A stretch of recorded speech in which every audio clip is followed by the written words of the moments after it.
A warm welcome to my podcast, Jen. How's Well, life thank you. treating you? Very good, thank you. Thank you for inviting me on. I feel very privileged to be a guest. But yes, I'm very well, thank you. How are you? I'm doing pretty well, Jen. Thank you for asking. And first of all, I want to tell my viewers that Jen is a woman who's wearing multiple hats. She's a essay writing coach for academic success. She conducts workshops for schools, coaching for students. She's an examiner, doctor of education, and she has more than 15 years of experience teaching English. So, yeah, Jen, enlighten us with with all these things. It sounds very impressive when you word it like that. But when you're living it, it doesn't feel it. Yeah, so I was a classroom English teacher for 15 years, and then I decided to move to online tutoring in the last year or so, just because I felt like I kind of achieved everything I wanted to in the classroom, and I wanted to work with students one to one and small groups all around the world. I have students from so many different countries, not just in the Wow. UK. In terms of my educational journey, so my undergraduate degree is actually in archaeology. And then when I realized that I wasn't going to be Indiana Jones, I thought I should perhaps pivot slightly. So I did a master's in English literature. Then I trained to be a teacher. And then I found after a few years that I felt a little bit academically stagnant. So I decided to do my doctorate in education, which was really interesting, not least because my original research was it had to change because of COVID, because I was supposed to do the research inside school and then I had to change it slightly. So yeah, then I got my doctorate in education a couple of years ago, 3 years ago now. Yeah, and then I have more recently started working on supporting students specifically with essay writing, Wow. and that's something that yeah it sort of happened accidentally but also organically, because I have so many students who come to my lessons for English tuition. He'll say, can you teach me how to write an essay? And that's not just unique to English, it's across most subjects really. So that's how I kind of got into that accidentally, but I've realized there's a big area that needs addressing there. So that's me in a nutshell. Wow. That's great. And one thing, Jen, that has really caught my attention is the books behind you. I can see a lot of books. So, are you an avid reader? Oh, wow. Lots of books. They were once color coded, but they've been messed up a little bit recently. So, but yeah, I love reading. Love Really reading. intriguing. Yeah. So, for the people who are not into reading books, actual books, or like, what sort of advice would you like to give to those people that start reading? I'm also a I reader. I think if people, I get a lot of students who say they don't like reading, and my answer to that is you just haven't found the right book.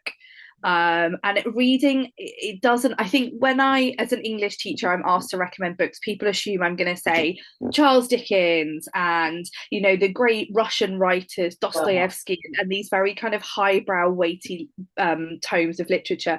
But actually, read what you enjoy, and you shouldn't ever feel ashamed of what you read, whether that is graphic novels Mhm. or romance novels, or actually if you would just rather read news articles or the latest magazine articles about gaming, any read anything that interests you, and what you will find happening is that you will start to broaden your horizons. The more comfortable you feel with reading, the more you'll branch out, and other people in your sphere will recommend, oh, try this and try that. And I think that's the best way to approach it. I think there's a lot of snobbery around what people read, but actually I think if it's well written, it doesn't matter what genre it falls under, so long as you enjoy it and you get something out of it. But yeah, I can't live without books. I'm always reading.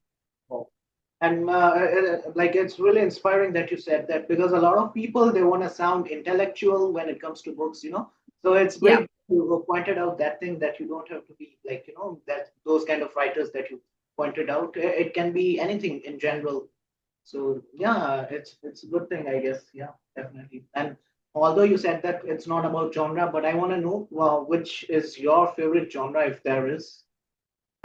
Yeah, I think I love dystopian fiction. I think there are some incredible books in the dystopian genre. And that's one I always recommend to my students of school age to look in the dystopian genre because I think it's so engaging. And it helps as well that there have been some really good film adaptations of books like The Hunger Games, Maze Runner, because they can, if they've watched the film, then there's more of an incentive to read the book.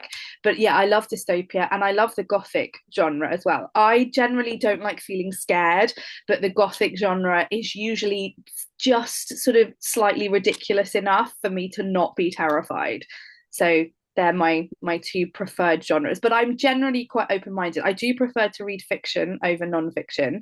Oh, When I'm reading for pleasure, obviously. But yeah, I will, if anyone recommends a book to me, I will give it a go. Usually, even if it's not something I would normally go in for, because if I'm telling my students to be open minded, I need to do that myself. yeah, true.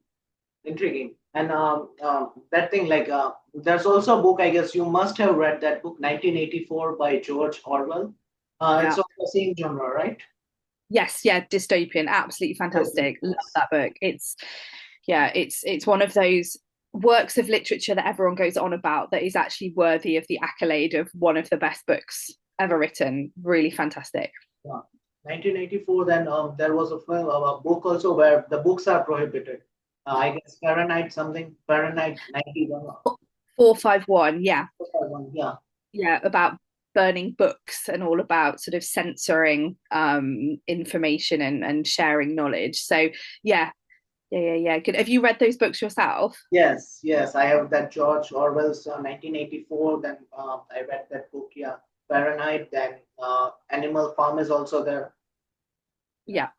Yeah, I was great. a student of literature, so like these things were in my curriculum. So I'd gone through Ah, a lot of books like this. Yeah. so you've been exposed to some great literature, and I'm just aware that you're mentioning Western writers there, but obviously there are also amazing books that I think we're getting more of a global awareness of literature and appreciation and celebration of authors from around the world rather than traditionally focusing on those from the Western world. So I think yeah, it's always good to kind of shout out to authors from different backgrounds, different cultures, different countries. Hmm. And Jen, as you mentioned about Gothic literature, like I have a good friend of mine, and she has written a book in that genre itself. So if Oh, possible, yeah, we're gonna do an expert talk where you and she and I, three of us, gonna be there. She's also from the UK. okay. Uh, You'll have to yeah, tell me her name and I'll try and get hold of her book. That's amazing. Definitely, yeah. I'll tell her like, yeah, I'll share with you all link and all, and yeah, Thank you. we'll check around. And when like this is a debatable topic. Like when it comes to books versus movies, adaptations of movies from the books. Which one would you like usually prefer? I almost always prefer the books. I think because I have such a rich imagination, I'm able to kind of visualize what the writer wants me to, and I get more invested in a book. I think movie adaptation, there are some good adaptations out there. There are also some terrible adaptations out there that do a complete disservice to the book. But yeah, there are certain books when I say to students, I know there's a movie of this, but read the book first because it is so much better than the movie. So yeah, on the whole, I would say books. I'm trying to think of, I suppose the only exception, I'm probably going to upset lots and lots of people by saying this, is that I read the first Lord of the Rings book. And it didn't really do it for me. And then when I watched the movie, I thought it was fantastic because it condenses it. But I know a lot of Tolkien fans will be very upset with me for saying that. But that's probably the only time I think I've preferred a movie to a book. Got it. Oh, that's nice. Okay. And what are some most common mistakes students make in academic writing, and how they overcome them?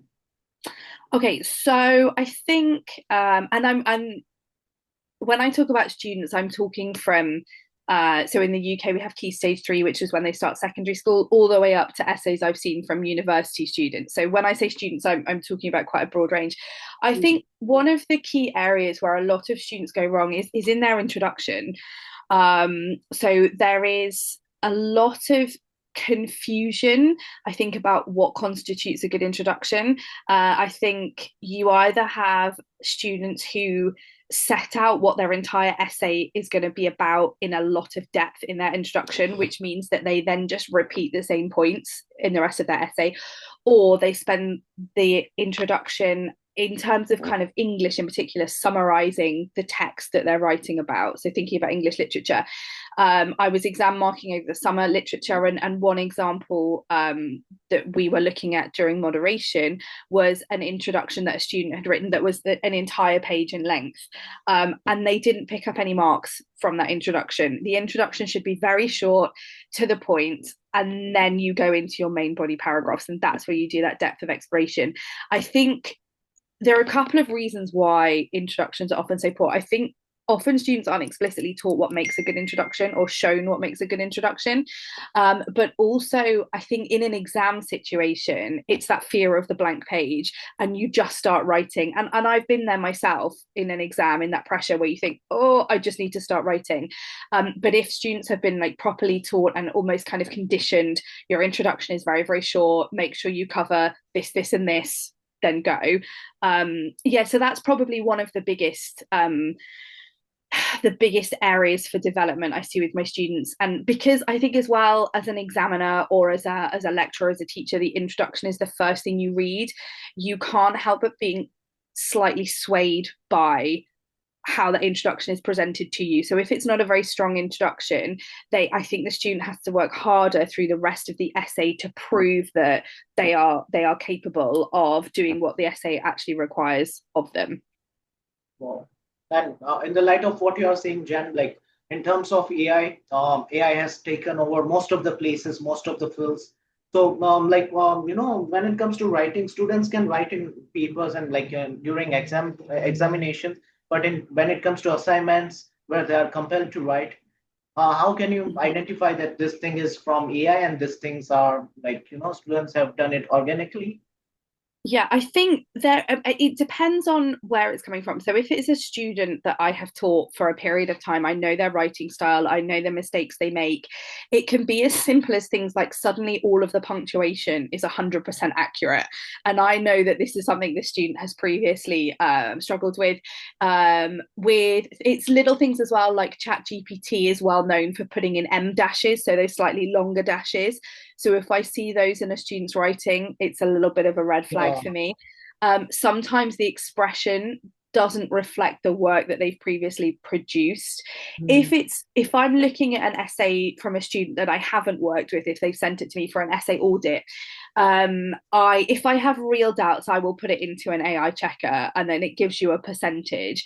But it's things like the way is the expression that they use, is it what I would expect from a 16-year-old, a 17-year-old, an 18-year-old?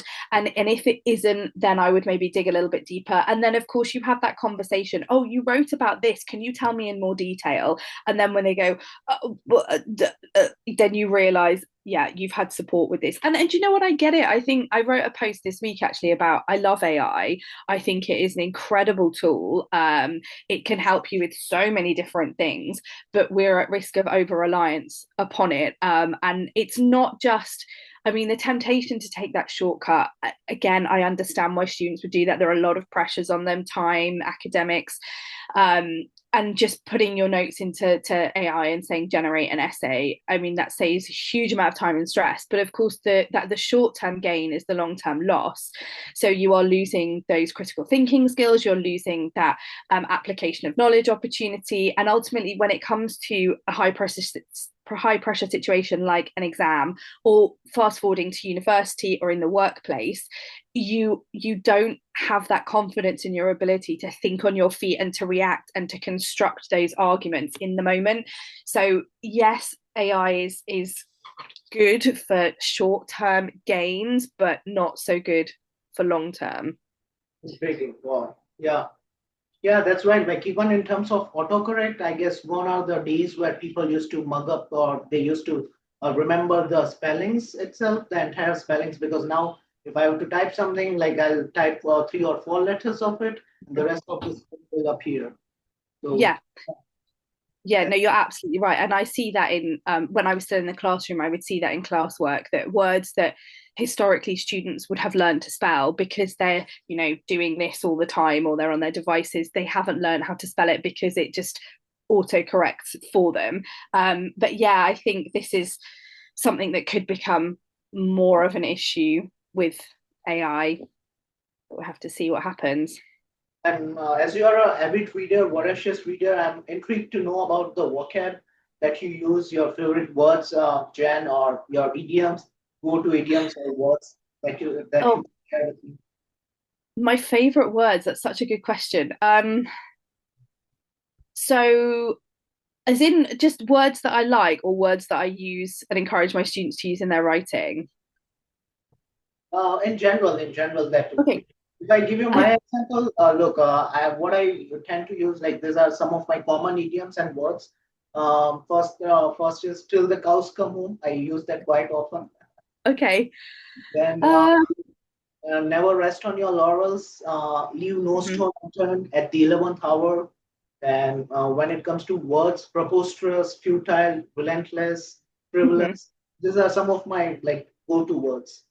Okay, so I'm trying to think of any particular phrases that I use, and I can't think of any, but if I ask like my husband or my family, they would say, "Oh, you always say this," but I can't think off the top of my head. But words that I like, and I love your list actually, futile is brilliant, but nebulous. I've always been a really big fan of nebulous because I feel like it often reflects my life at the time. I'm when I've been lacking direction, and I think that's always something that True. I felt connected to. Ambiguous, I use that a lot in my teaching. I talk about the ambiguity in text and whether it's deliberately done by the author, and the effect of that. What other words do I like? I'm a big fan in academic writing of, we often talk about how the author emphasizes something. So you'll see me use or talk about emphasis a lot, but then reinforces, highlights. What else? I'm trying to think. And also, Is Jen, sorry for interruption, but I'll add you in my English group where we have like I have people from all around the world, UK, Belgium, Italy, all are the English teachers. So Mhm. we often talk about English all the time. And Okay. the word that I recently learned, petrichor. Are you familiar? Oh, Yeah. okay. Yeah, tell me about that then. Let's Petrichor, see. that means the smell that comes after the rainfall, the smell Okay. of the rain. So that I learned from that group because of that. So Oh, I love that. yeah, I like it when words have come from other languages and embedded themselves into English. So like smorgasbord, for example, is obviously a Swedish word, but okay. if you can use that in everyday English and people know what you mean. So yeah, I find those quite fascinating. But yeah, I'd love to be part of that group. That sounds really fun. Definitely. Yeah, and we often like we also do expert talk where all of us combine and like talk about English and words and things in general. So I would Oh, love to great. have you in that group. So I let you. Thank you. And yeah, so what's the difference that you notice between one-to-one coaching and small group online programs for students? So I think both have their merits, and I think it sort of depends on the student. So one to one can be really good for students if they perhaps lack confidence in themselves, in their abilities, because it's my role not just to academically support them, but to kind of coach them. And one thing I have very good success rates with over the years is boosting students' confidence, that self-belief, and it's celebrating those small gains. It's not about going from a low grade to a high grade. It's looking at those incremental gains and Yeah. acknowledging the hard work that's gone into that. So I think one to one can be good for that. I think if students as well have got very specific goals in mind, so I tend to do work as well with students who are going from very high grades to wanting to achieve the top grades, and sometimes working with them one to one because you're really drilling down into the teeny tiny specifics of what they need to finesse. That works really nicely. Small groups I think are really beneficial in kind of other ways, because students get to bounce ideas off each other. Yeah. They develop those skills, those really important but often undervalued skills of listening and responding. So listening to what someone is actually saying, formulating a response, and then putting that back out there. And I've got one group I'm working with at the moment who are brilliant at this. They're very, very young. They're only 9 and 10 years old. And I will say to them, you know, what do you think of such and such's idea? Or is there anything you would like to add to that? And for such small children, they are amazing at going, well, I agree in part with what this student has said, but actually I would add this to it, or I saw this, or I have this interpretation. And I think that's such a valuable skill moving up through school and into the workplace, to be able to and also socially to listen to people and to respond. So I think groups allow for that, but also there's that slight, they learn from each other in different ways. And if you're all sharing examples of your work, then they can see what their peers have done and what they're capable of. There can sometimes be that slight competitive element, so long as it's done in a very nurturing environment.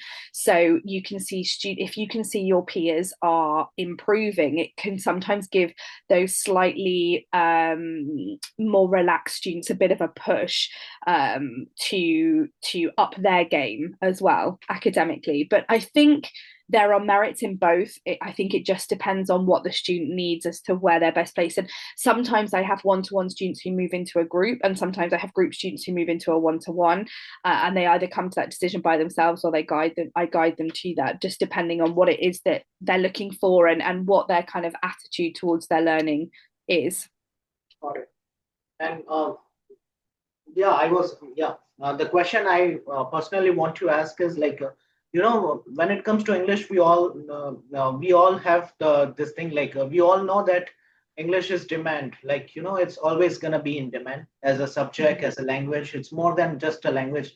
I usually tell to people it's a skill. It's a personality also. Once you get to know about English, you can expose yourself to movies, to books, and all sort of things.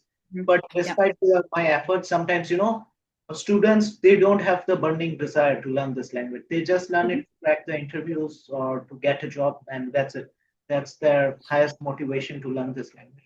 So can you please tell my students something about English, so that they can have the burning desire? They learn it for the sake of learning it, not for the sake of their selfish, or just to crack the interviews kind of thing. Sure.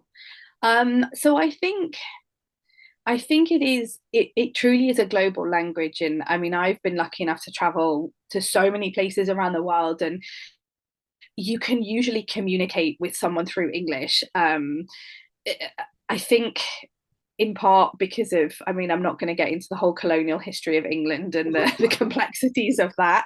But unfortunately, that's why, part of the reason why English is such a global language. Yeah. I think because the UK has such a rich cultural heritage, yes, you can get translations of books, but it's not quite the same. And I've read books that have been translated from other languages, and whilst they are really engaging, you can tell, and I think translators do a phenomenal job.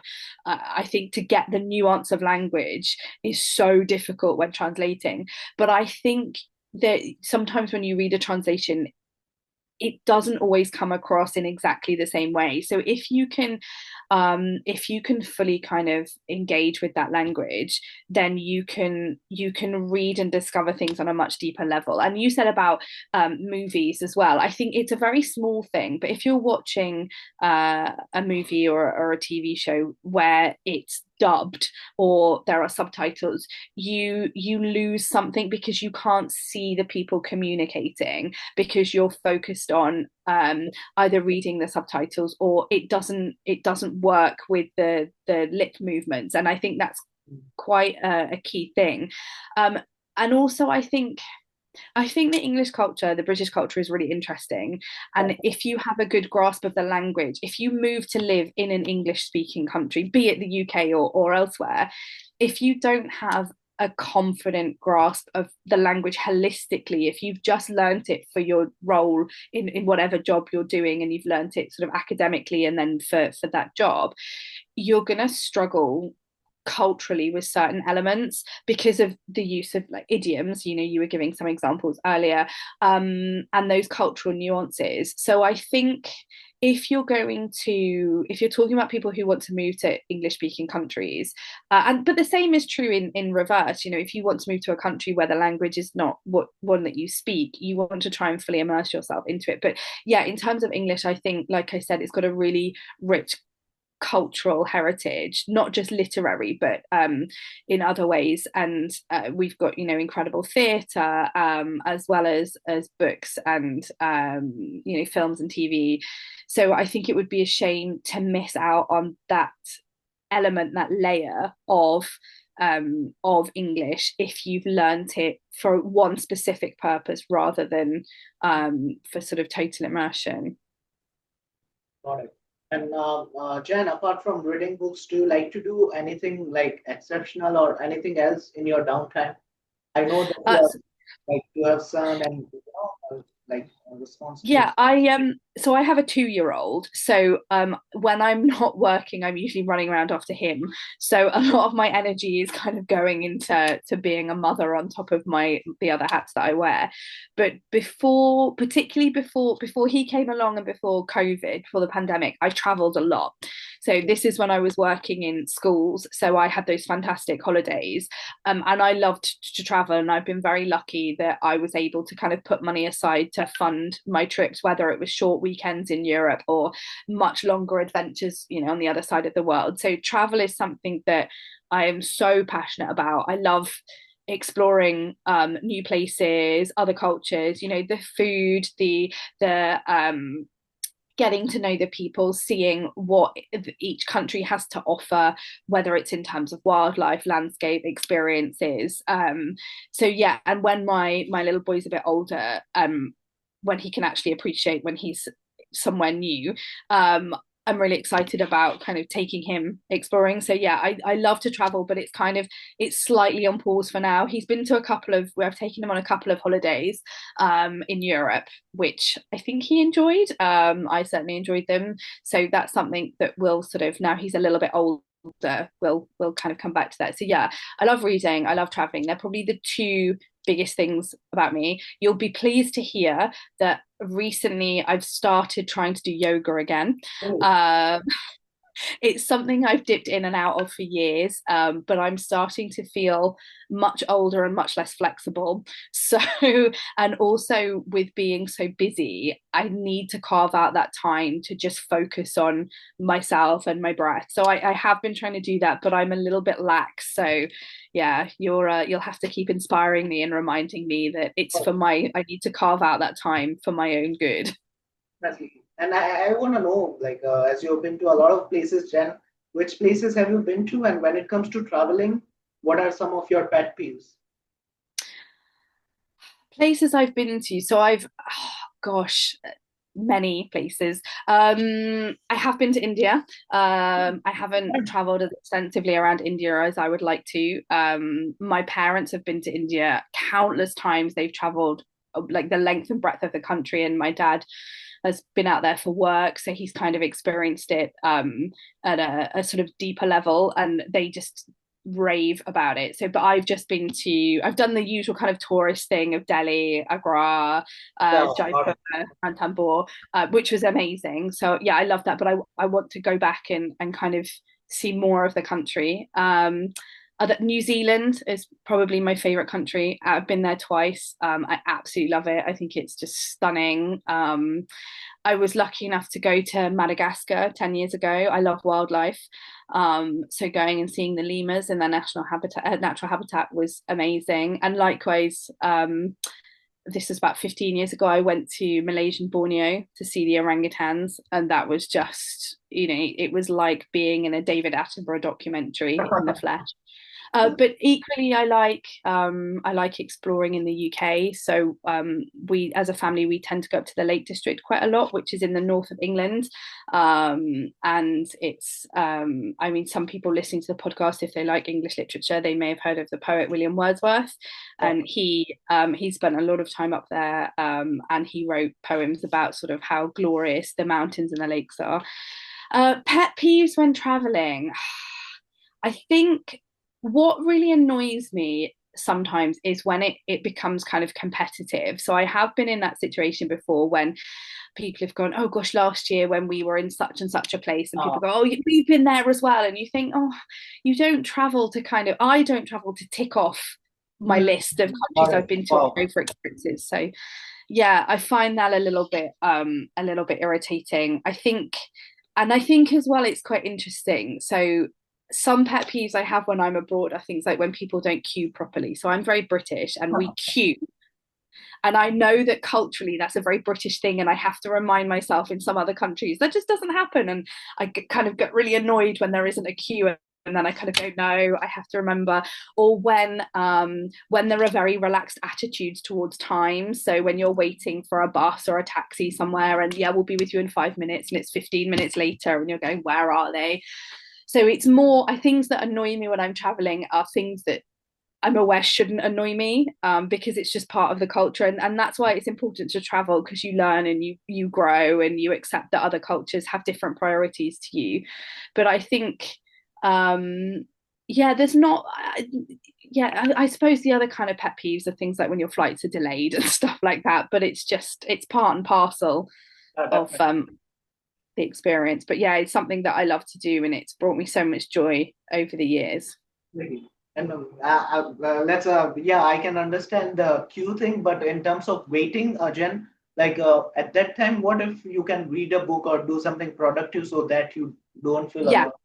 yeah, and that's something that I can they always say that you learn a lot about yourself when you travel, and it sounds a bit profound and a little bit kind of, Yeah. oh, they're sort of, using that old cliche. But I think one thing that I have learned to do through traveling is be more patient. So yes, my flight is delayed by Wow. several hours. Do you know what? I'm gonna read a bit of my book, I'm gonna watch a bit of a movie on my iPad, I'm gonna walk around the airport, do a few laps, stretch my legs. And yeah, I do. And I always have a book with me, whether I have the Kindle app on my phone or a Kindle in my bag or an actual book.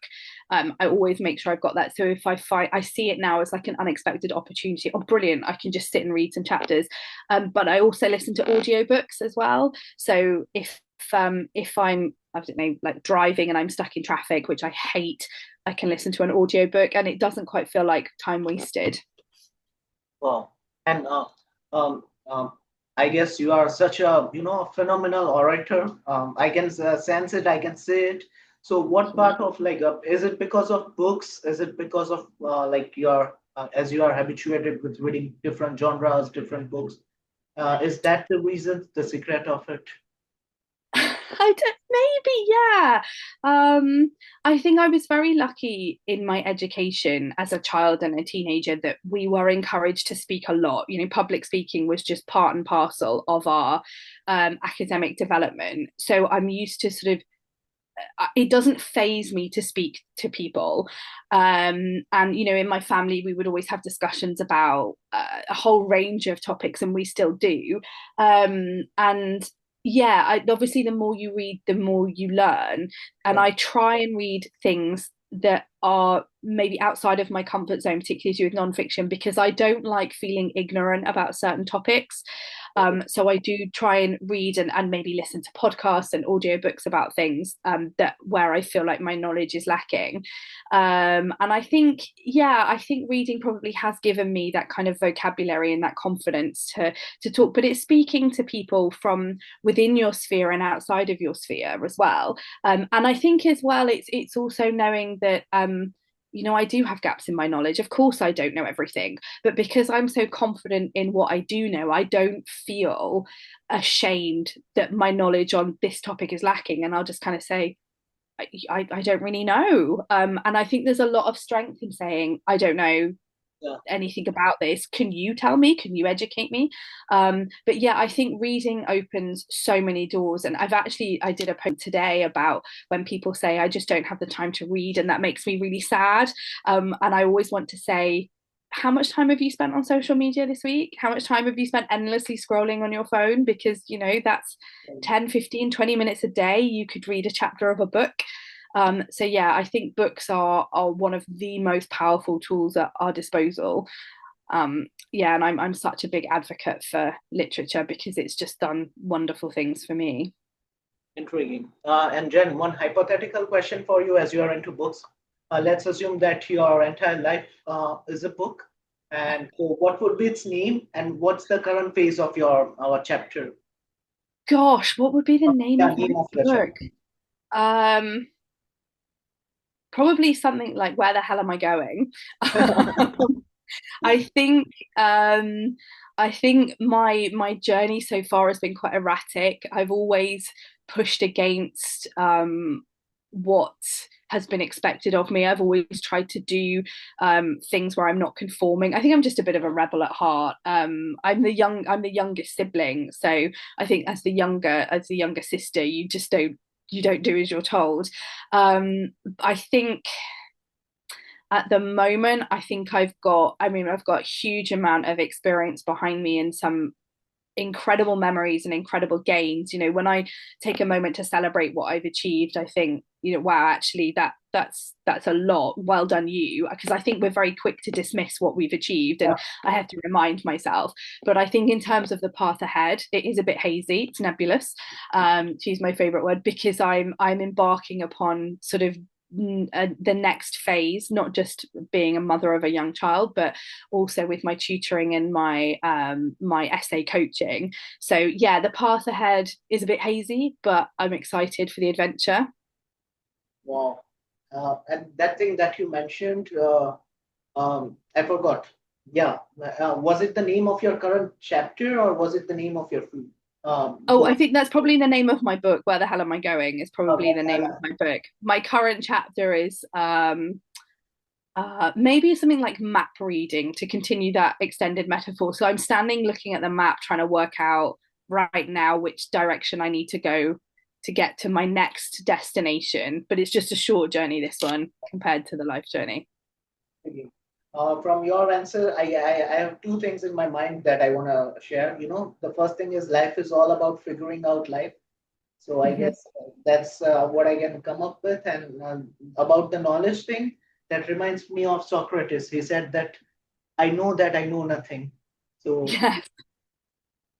Yeah. I think there's a lot of power in being able to say, I don't know. yeah, that's A true. lot of power. Yeah, definitely. And on that note, I'm gonna digest all these things, Jen. And thank you for your sagacious advice. And I'm gonna add you in that group of our teachers and all. Brilliant. Yeah, I'm looking forward to collaborations in the future as well. We can, Definitely. It's been so lovely talking to you, and you've asked some really interesting, thought-provoking questions. So it's quite nice to be mentally challenged rather than being the one who is mentally challenging others. So thank you very much, and it's been such a joy to spend my afternoon talking to you. we'll catch up soon, Jen. Take care of Yes, you. take care. Thank you. Bye.